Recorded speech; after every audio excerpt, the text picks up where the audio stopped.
As we start off this brand new week, and guys, if you Google the term truck driver shortage, you're going to find an endless string of articles from various local newspapers lamenting the lack of people willing to carry the load in this essential link of the supply chain. In the United States, the shortfall is estimated to be around 50,000 drivers, an age distribution of about 800 of the 850,000 currently on the road suggests it is going to get worse in the next 5 to 10 years. And the problem is really not new when you think about it. Bill Graves, who just retired as the CEO of the American Trucking Associations, recently wrote in an article in Forbes, quoting, "When I first came to the American Trucking Association back in 2003, among our industry's top concerns were diesel costs, the driver shortage, insurance costs, and security.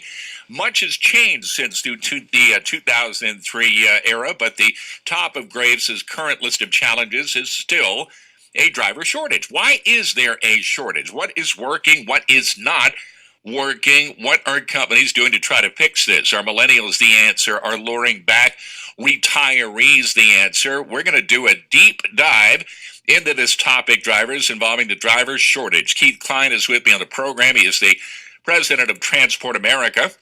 Also on the program, I've got Tim Aschoff, the president of Shaper Trucking, the CEO of Crete Carriers, and we're going to go into great detail about this. And gentlemen, I want to welcome you both to the program. Good afternoon to you. Keith, welcome, sir. Good afternoon, Mark. Thanks for having me on the program. I look forward to the discussion. Absolutely. Thank you, sir. Thanks for joining me on the show. Tim, good afternoon to you, sir. Welcome to the program. Good afternoon, Mark. Great to be on again. And yes, very important topic here that hopefully if we could solve this in this 2-hour program, we'd all be doing very well. Yes, we will. Absolutely. It'd be a great way to start the new year. No question about that. Let's get right to the heart of the discussion, guys. When you look at the overall situation involving the driver shortage, could the root of the problem may be that too many supply chain executives are still seeing trucking as an undifferentiated commodity bought almost exclusively on the basis of cost? And Keith, let me start with you on that. How do you feel about that? What do you say? I think that's a very valid point, Mark. I do believe that there's a lot of shippers out there who do not value the men and women that are the backbone of our economy, the folks driving our trucks down the road and making it happen day in and day out, and bringing, this time of year, the holiday gifts to the stores and to the doors of the folks that are out there purchasing the product. Yeah. I think there's a lot of reasons for that, but I absolutely agree with you. And Tim, your thoughts on that? Do you think it's something that's being looked at exclusively on the basis of cost? Well, I think we've seen it kind of go as supply and demand goes back in, later parts of 2014 and early 2015 when there was real strong demand for trucks. The supply chain executives were asking the questions, well, why are we not getting those? And what we were doing as a company, as many others were saying, well, how do you become more driver friendly? How do you understand, what it takes to ensure our drivers can get the miles they want every day, get, loaded, unloaded quickly, do more drop and hook. And we were having really good conversations, and we'd made some great progress with a lot of shippers. But then, as the market kind of faded away in later 2015 and first part of 2016, a lot of those conversations got put on hold. And fortunately, some of those went backwards as some of those executives saw, being driver friendly maybe was a little bit potentially more costly for them, and they were looking at ways to save costs. So, a little bit of it's gone with supply and demand, but I think as you indicated in your opening, if we don't look longer term and understand we need to invest in that today, we could have a real challenging future. And gentlemen, I want to get your thoughts. When you look at this over time, the driver pay has been closely mirroring inflation.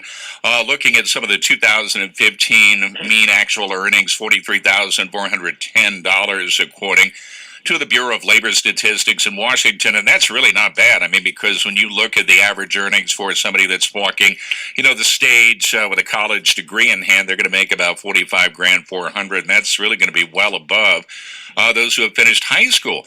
And those numbers are expected to go even higher, aren't they, Keith, for trucking? Oh, yeah, I think it is going to go higher. I think driver pay has increased over the past years and will continue to increase going forward. The interesting part of your comment, the $45,000 that a college graduate makes, first of all, they have to find that job, and a lot of them are still looking for jobs. Yep. And second, that comes with probably $100,000+ of debt just to pay for the schooling that they went to. Whereas somebody can become a truck driver without, even completing their college education, can come out of, another profession and come right into truck driving and make a decent living. Here at Transport America, our average drivers actually make about $53,000, so more than the industry average.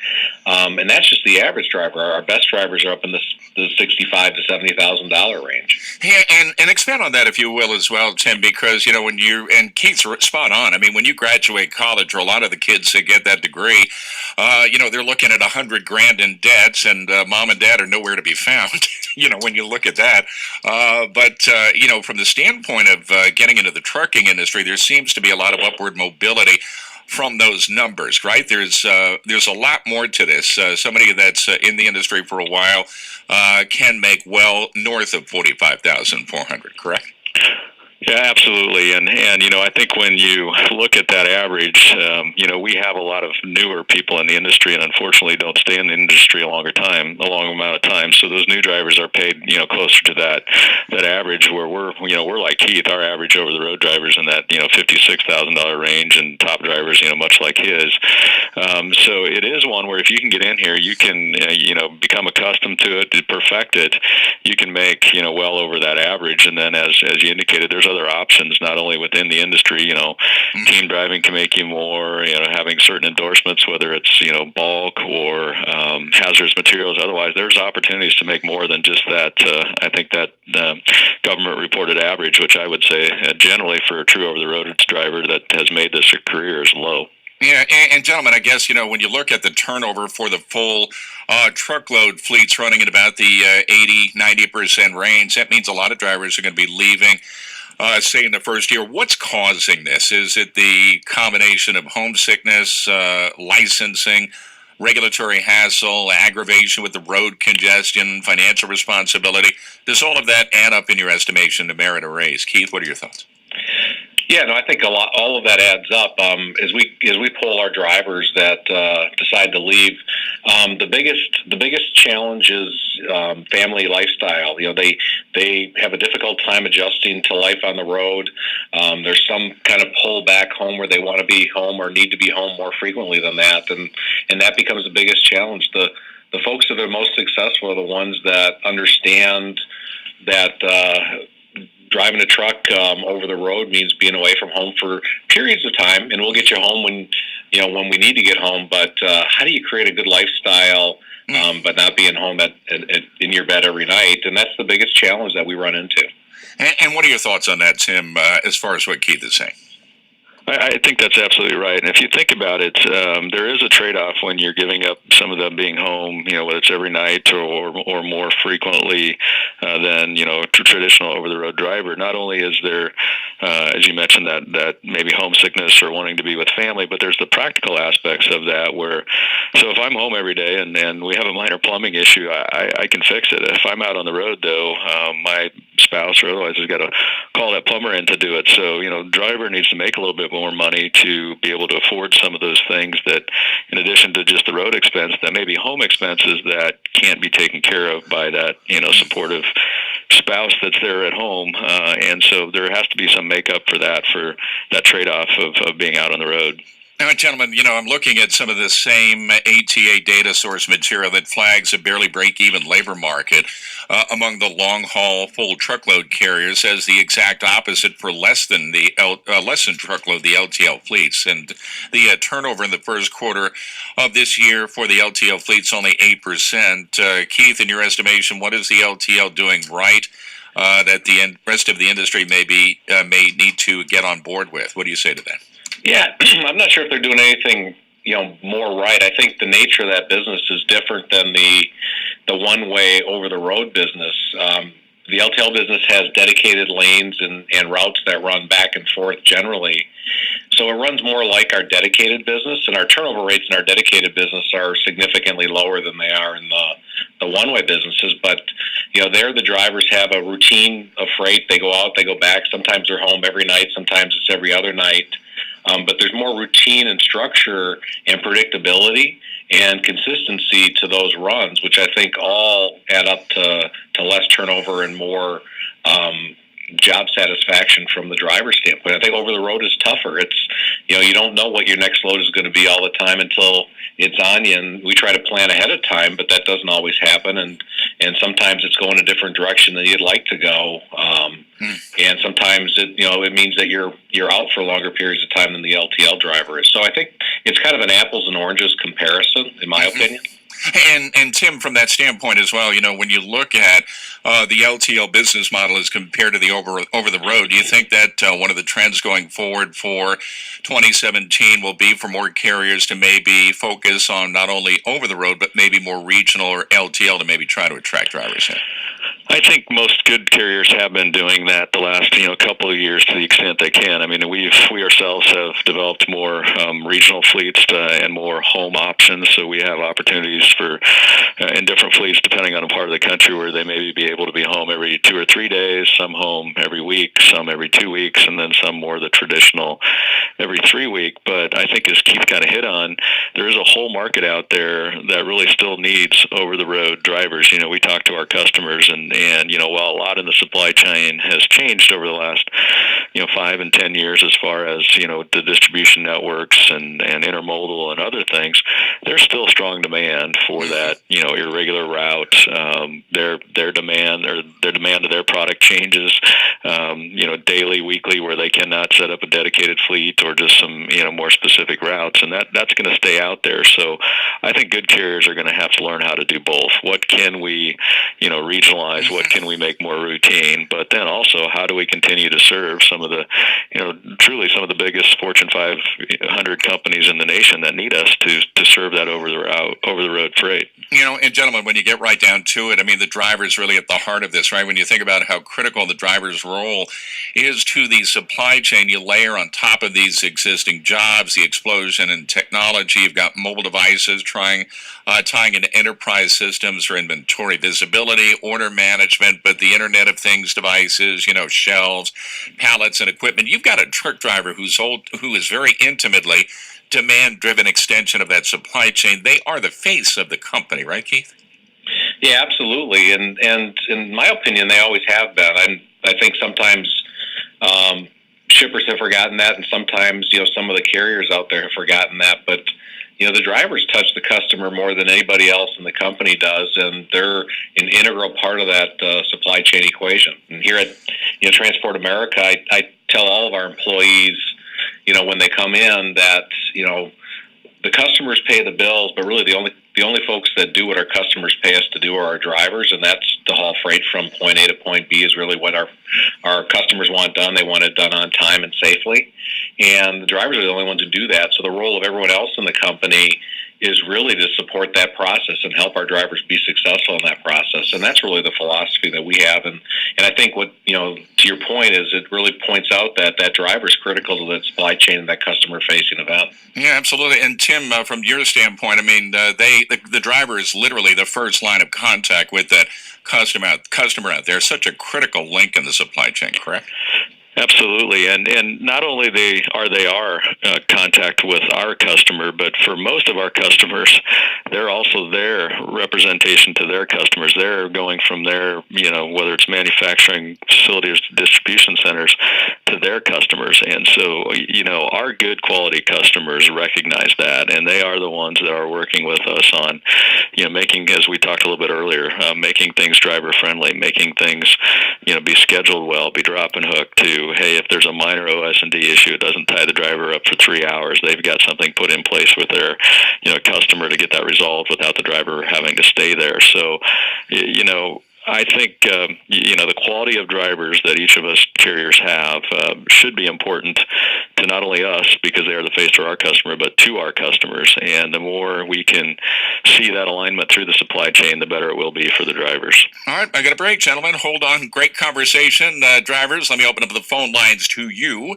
If you want to jump in, Keith Klein, the president of Transport America, Tim Aschoff, the president of Schaefer Trucking and the CEO of Crete Carriers, on the phone, and we're doing a a deep dive into what I think is going to be one of the biggest stories going forward for 2017, the perceived driver shortage out there. What do you think about it? Thoughts, comments, observations? Again, the phone number, it's 888-876-2336. When we come back, I want to talk with Keith and with Tim about what's working in bringing new people on board and what's not working in bringing new folks on board. We'll get to that in a minute. First, let me update traffic and weather this minute right here on SiriusXM. This is Road Dog Trucking News with Mark Willis. Drivers, hey, it's 24 minutes after now, 224 East, 124 Central. It is 1124 in the West, and I've got a roundtable conversation going on right now, ladies and gentlemen. I wanted to do a deep dive into this subject with Keith Klein. He is the president of Transport America. Tim Aschoff, the president of Schaefer Trucking and the CEO of Crete Carriers, and we are talking about the perceived driver shortage out there. I know there's a lot of varying opinions about whether or not there is a shortage out there. Some say yes, some say no. But I really appreciate Keith and Tim joining me on this program to talk about this, to, discuss what's coming up in the future. Where is this going to be going from here? What does the industry need to be doing? No doubt, when you look at some of the numbers and some of the circles, some folks are saying that the turnover rate is dropping, but it's still, in the 80-90% range. And what is being done by the industry to try to address this? And gentlemen, I appreciate you joining me on the show. Keith, is there a website where drivers can find out what you guys do, reach out to you maybe through email, through the website? Where can they reach you? No, absolutely. Transport America is a trucking company changing trucking, so you can find us at changingtrucking.com. Okay, and Tim, good sir, where can drivers find you? They can find us at CreteCarrierJobs.com, SchaeferJobs.com, or WeHireVeterans.com. Any of those avenues will work. All right, very good. Gentlemen, again, I appreciate you joining me on the program, and let's go to some of the phone calls. I got a number of folks that are holding. First up, I've got Gary in the great state of Missouri. Gary, welcome to the show. Question or comment for Keith and for Tim? Yes, good afternoon, gentlemen. I'll start with Mark Dosby. I've been on the road 50 years now. $53,000 a year today. I was making $53,400 and something dollars a year in 1982. Yes, that was the old common carriers, which you call the LTL carriers today. The reason the LTL carriers have such a low turnover, you kind of hit on it there, but they don't have regional. They have regional freight, long haul freight. Fact of the matter is, most of their drivers are paid for everything they do. The local pickup and delivery drivers are paid by the hour. The road drivers, the freight is relayed. And that's the old structure that the industry utilized before deregulation. And since deregulation, due to predatory pricing, we had to slash the rate, the rates. And then we came to the era of exploit the drivers and cross your fingers that you'll have enough drivers long term to keep it going. There's not one bit of this dry-van freight, as I know, we used to do it, that can't be moved through relay systems where pickup and delivery drivers pick up and deliver the freight and the road drivers run it between relays. Okay, Gary, I appreciate it. Let me have them address that. And Tim, let me start with you. As far as like the the relay system and looking at the numbers from what he was mentioning several years back, what are your thoughts on what he was saying?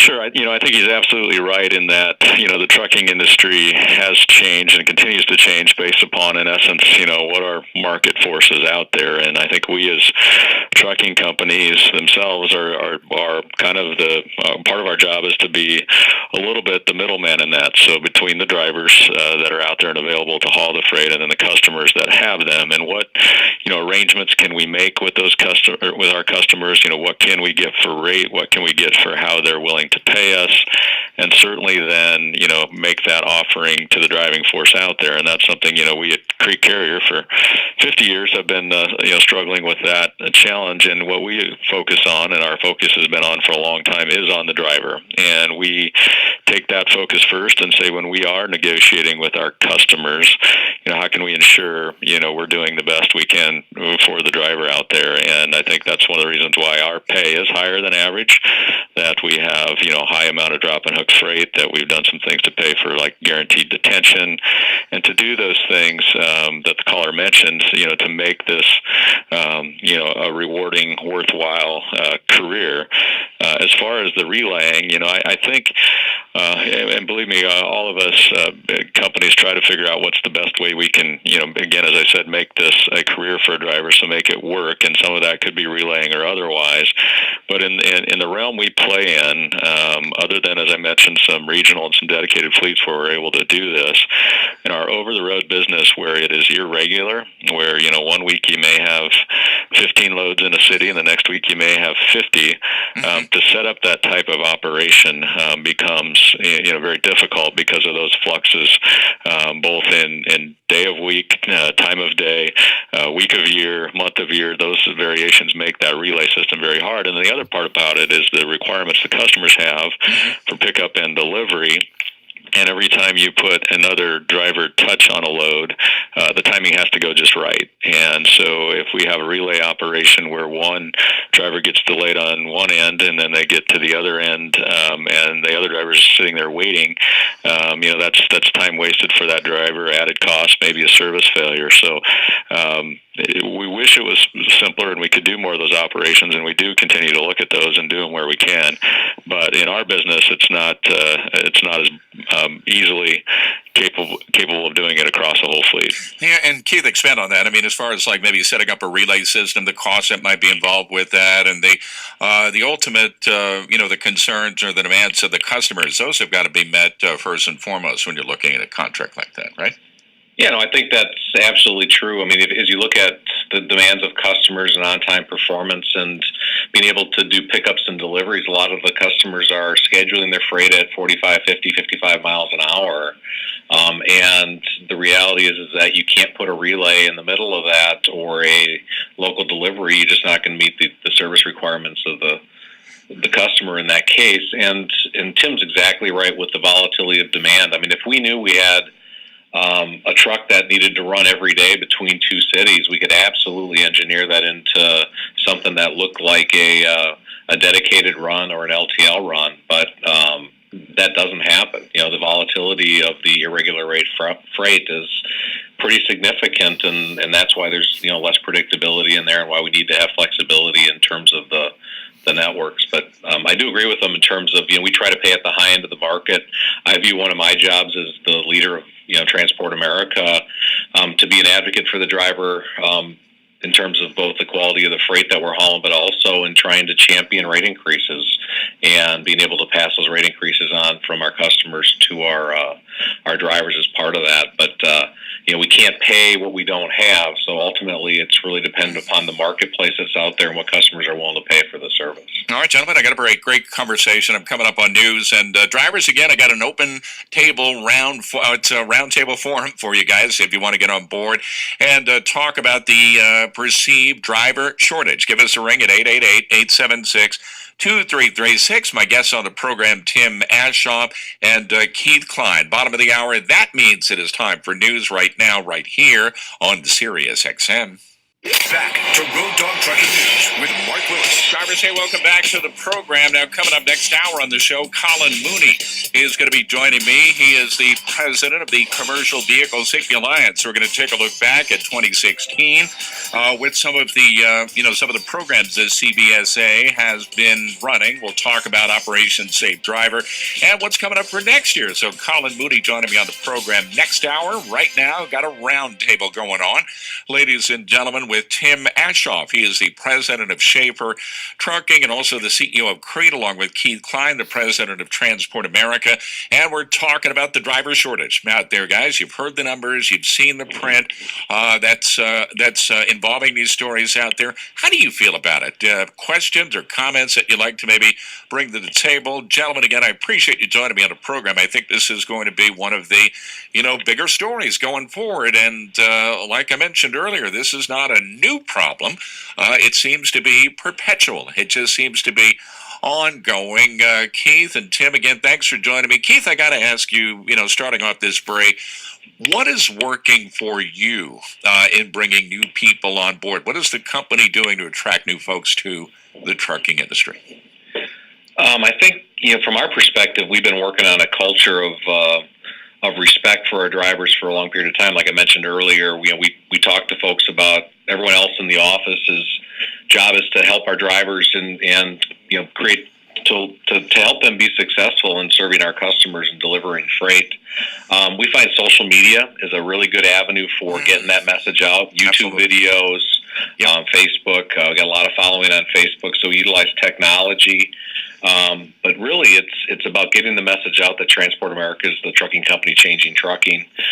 We really are active in hiring veterans. We have a program where veterans are able to tap into some of their GI benefits as part of our apprenticeship program, and not only learn to be a truck driver, but also learn to be a driver instructor as part of that program. We have 3 times the number of women drivers in our fleet than the average in the industry, so we're very focused on how do we create an environment that is conducive for women drivers, and how do we recruit them into the industry and make them a bigger percentage of the solution to this driver shortage problem.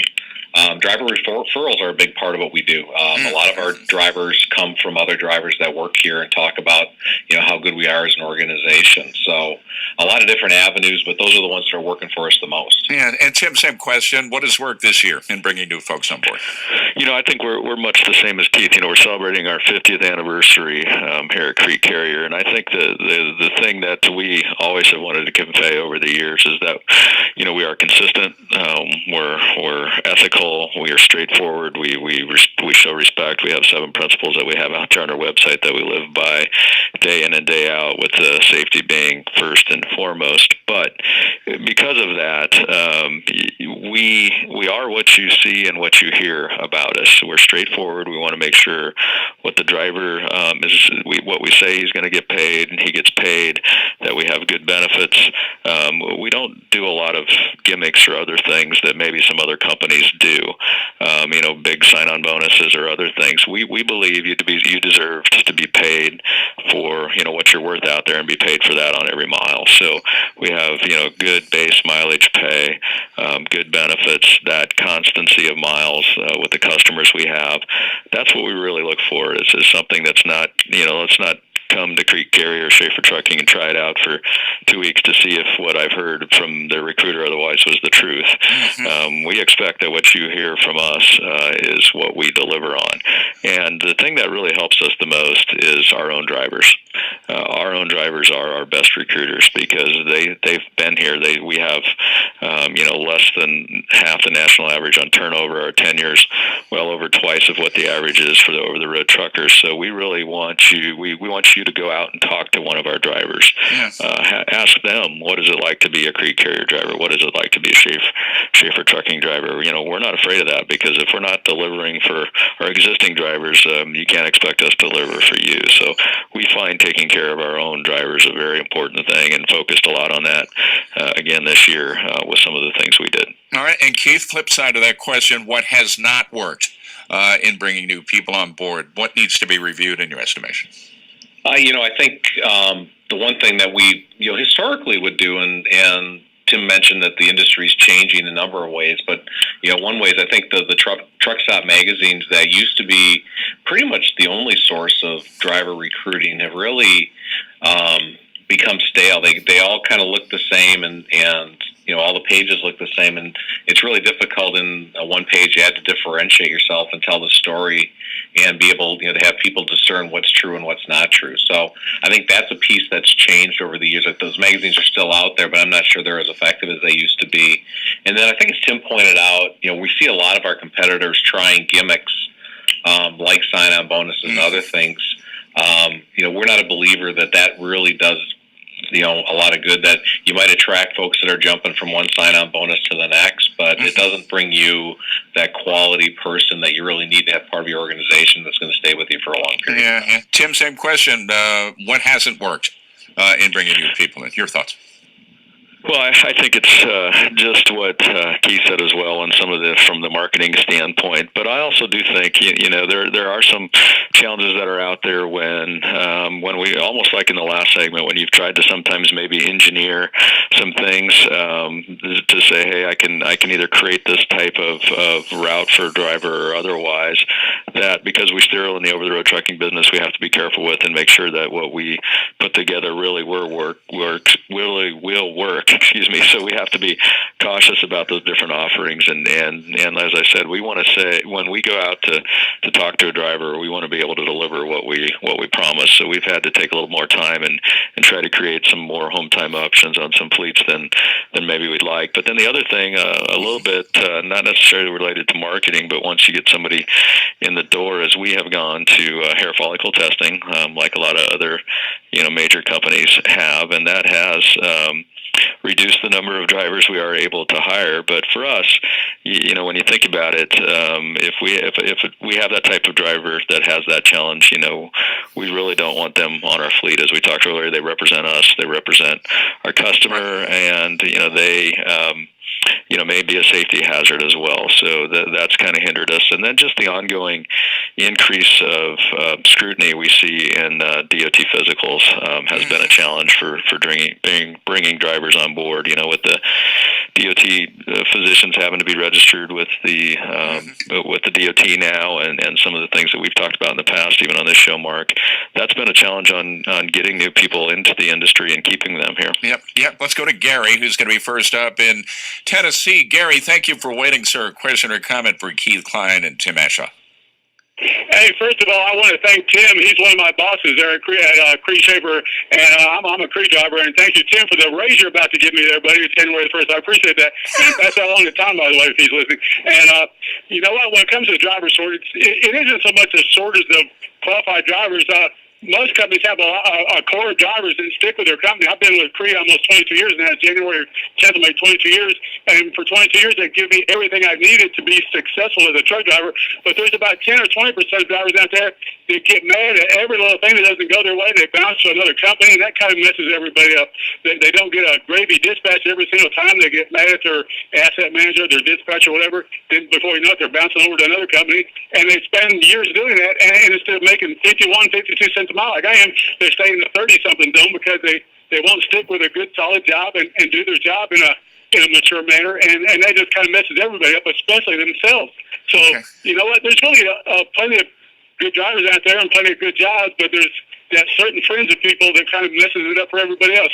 All right, Gary, I appreciate the phone call. And, gentlemen, expand on that, because is that a concern in your estimation as far as people that might be job hopping? Does that create issues from a number of different levels, say from training or performance? What do you think about that, Keith? What's your thoughts?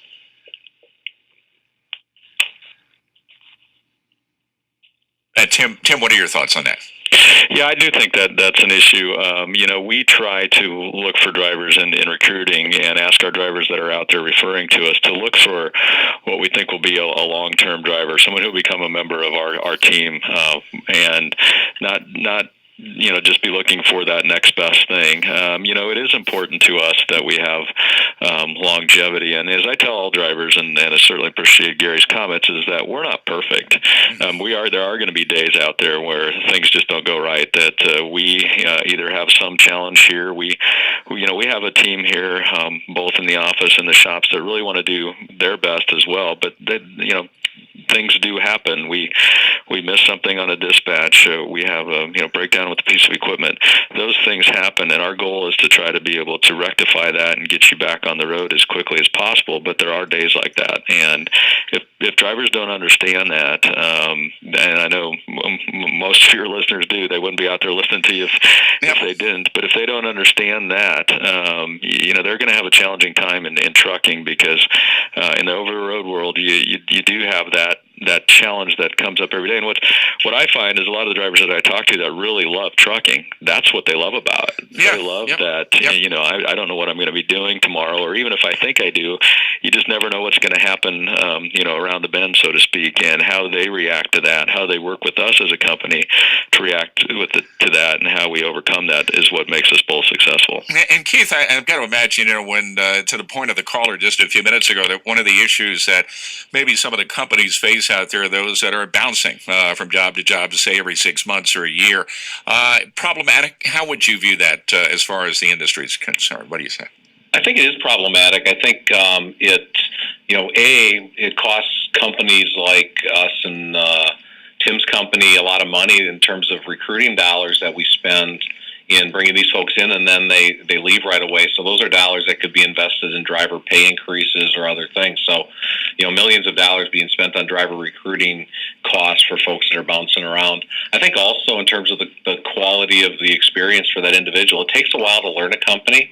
So if you're going from one company to the next and not giving them a fair shake, a lot of times that you're missing out on the opportunity to move up the pay scale and to really earn a quality living and to learn how to make money in that organization. So I think those are a couple of challenges. All right, I got a break, gentlemen. Great stuff. Hold on. Let's update traffic and weather this minute, drivers, right now. SiriusXM. And now, Road Dog Trucking News with Mark Willis. All right, guys. Hey, a few minutes left. Man, we have flown through this, and I want to send a thank you out to Tim Aschoff. He is the president of Shaper Trucking and the CEO of Crete, and also Keith Klein, the president of Transport America, talking about what I think is going to be one of the biggest stories going forward for 2017. Guys, and it's where are we finding the drivers? Where are they going to come from? And I appreciate you both joining me on the program. I got a couple of more questions for you as we get ready to wrap up. You guys have got to deal with the regulatory concerns from the industry, coming down from D.C. We got the 14-hour rule, the ELDs, the mandatory 30-minute break. Tim, your thoughts on this? Are the regulations maybe hindering some of the fleets and bringing new people on board? What are your thoughts on that? I think they are. It's for a few different reasons. As I mentioned before, we have health and other regulations, and so that make it a little bit harder to enter the business or stay in the business in the first place. But then once you're in the business, then obviously in order to continue to make the earnings that the drivers need to, they need to stay safe and productive. And sometimes, the regulations can have an impact on productivity. So we as a carrier are looking at those regulations all the time and trying to say, okay, how can we ensure this provides the minimum impact on the driver as we implement the compliance with those regulations throughout our fleet. And sometimes it's just it's the mere fact of the regulations one thing, but it's the fact that we've been in this seems like this constant mode of something major changing about every 18 months, and us having to deal with that and determine how we have to adjust our operations that has been just as impactful as the regulations themselves. So we have to constantly be on top of that, work with our drivers, get their input on how we can best manage through the regulatory changes, and then adapt to that, because unfortunately in most cases there's not much we can do about it. We have to figure out how to best manage the situation. All right, and Keith, your thoughts on this? I've got about a minute and a half left. I mean, are the regulations creating issues and maybe bringing new people on board in the industry overall? I think it does. I think, regulations by nature equals frustration for all drivers, and frustration makes people not want to get in the industry. So I think you're just connecting those dots. It's easy to see how that is a frustration and a driver dissatisfier, and it's also a customer dissatisfier. As Tim pointed out, it decreases productivity, so it's kind of a lose-lose. We try to fight. We belong to the ATA and the TCA and do our lobbying to try to get the regulators to be more focused on things that make sense from a regulation standpoint. So, in addition to how do we make it better for our drivers and adopt the regulations, we're also trying to say, let's adopt regulations that make sense. And if something doesn't make sense, let's get rid of it. All right, gentlemen, thank you for the time. Keith, one more time on the website so drivers can find you guys. Transport America is at changingtrucking.com. All right, outstanding. And Tim, good sir, how can drivers find you? Sure, it's CreteCarrierJobs.com, ShaperJobs.com, Hunt Transportation Jobs. Tim, I appreciate you joining me on the program. And Keith, thank you, sir, for joining me on the show. Drivers are going to wrap it up in a matter